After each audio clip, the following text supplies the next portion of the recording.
Bobby Shoemaker, Andrew Falvano, Tournament Talk on the Tournament Edge for Saturday, January 14th. We're going to cover Gulfstream Park Race 8, Andrew. It's a $48,000 allowance optional claimer. It's going 2 turns on the turf, a mile and an eighth specifically for 4-year-olds and up. It's a field of 12, and Zinner, the 7, is your 4-1 morning line favorite. Andrew, I think this horse is the favorite based off 2 things. Obviously, the connections are very strong. Paco Lopez having one of the better meets of his career. As of doing this show today, he's leading the meet in wins. And obviously, it doesn't get much better than Kieran McLaughlin, whether it's on the turf or on the dirt. And secondly, he's the favorite based off the last effort. The last effort makes him the horse to beat in here. But here's the issue. Can he run back to that? Because the horse has never run that fast before. In fact, the fastest race that he had run prior to that was a 108 back in June of 2016 on June 18th, where he got a 108. Andrew, too much inconsistency below 4-1. Anything 4-1 or higher, I can see, but I get that this horse is the horse to beat. Your thoughts on the favorite, and more importantly, from a pace standpoint, I couldn't figure it out. So give us your thoughts on that as well. Without a doubt.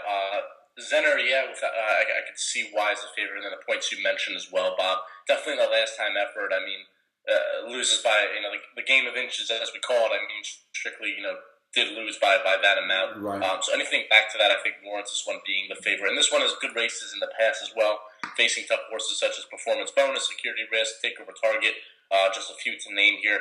I thought this was a very wide open race. I mean, and to be honest, I don't think morning line odds are going to be that good of a representation come post time. I mean, I could see a couple other horses going off as the favorite.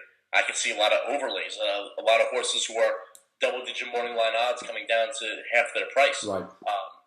So I think this is a very intriguing race that I really think this is one of those races that you got to watch how money flows, and you really got to make your decision, a couple minutes before post time rather than lock it in. Right. For the guys who are playing live.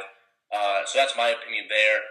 As far as the pace, Bob, I mean, this race for this weekend was definitely took a lot of my time, and it was very tricky to find who was going to be the early speed. And I think just from the past, Zinner with Paco Lopez, the front-end aggressive rider, is going to have to set the early pace. But I don't really see too many other horses wanting to run with him, but I can see that being an option, seeing that a lot of people are reading the forums saying that there is no early speed in this race. Right. So I think Sonora is going to be the speed of the speed here, but I can also see horses like St. Louis, as well as the 12 Flash Trading, should he break quick enough, also being close to the 7 up front. Yeah, I think St. Louis probably poses the biggest threat to Zinner not having the lead that he wants.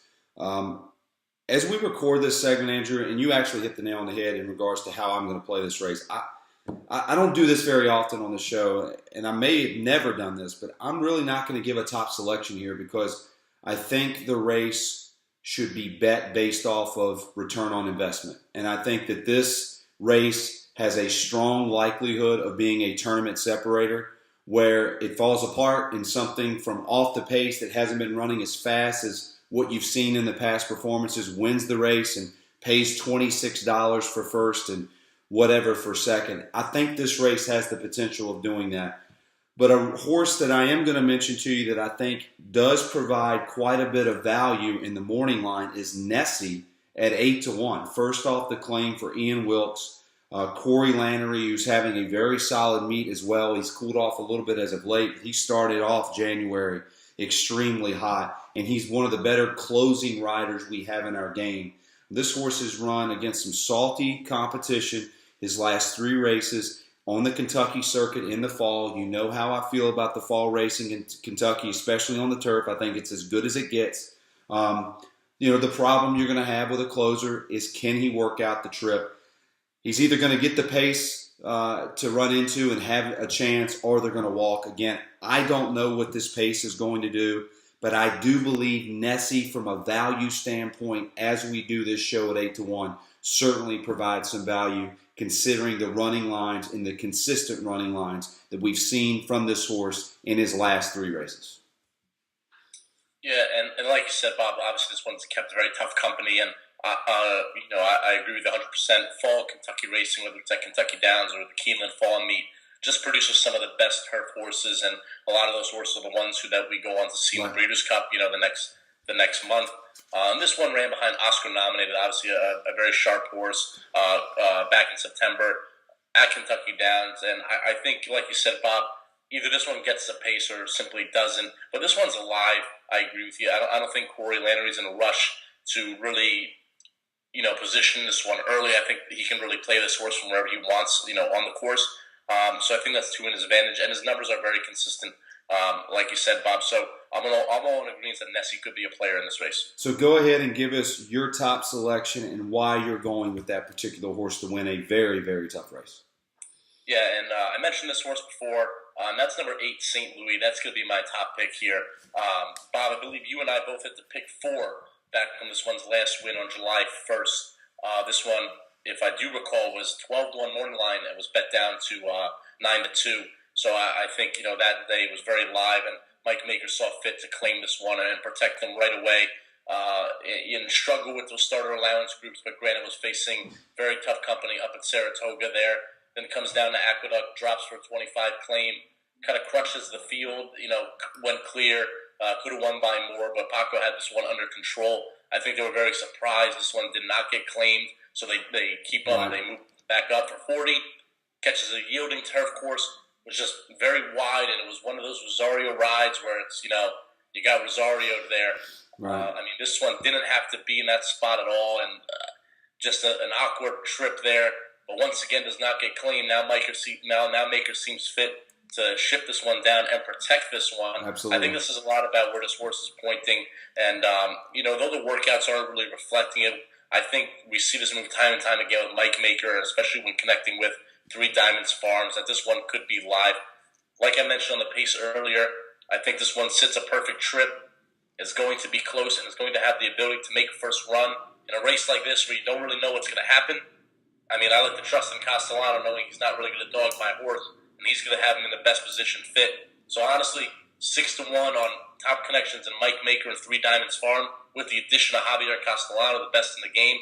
I'll take that any day of the week. Yeah, I love that angle, and you bring up a really great point in reference to the fact that nobody saw fit to claim this horse last time out at Aqueduct running for 40, and now he sees fit to ship this horse and protect him. It's certainly a dangerous angle. And for Javier Castellano, who probably on his best day is still the best jockey in the country, certainly the best jockey at Gulfstream Park, this horse is going to be a handful.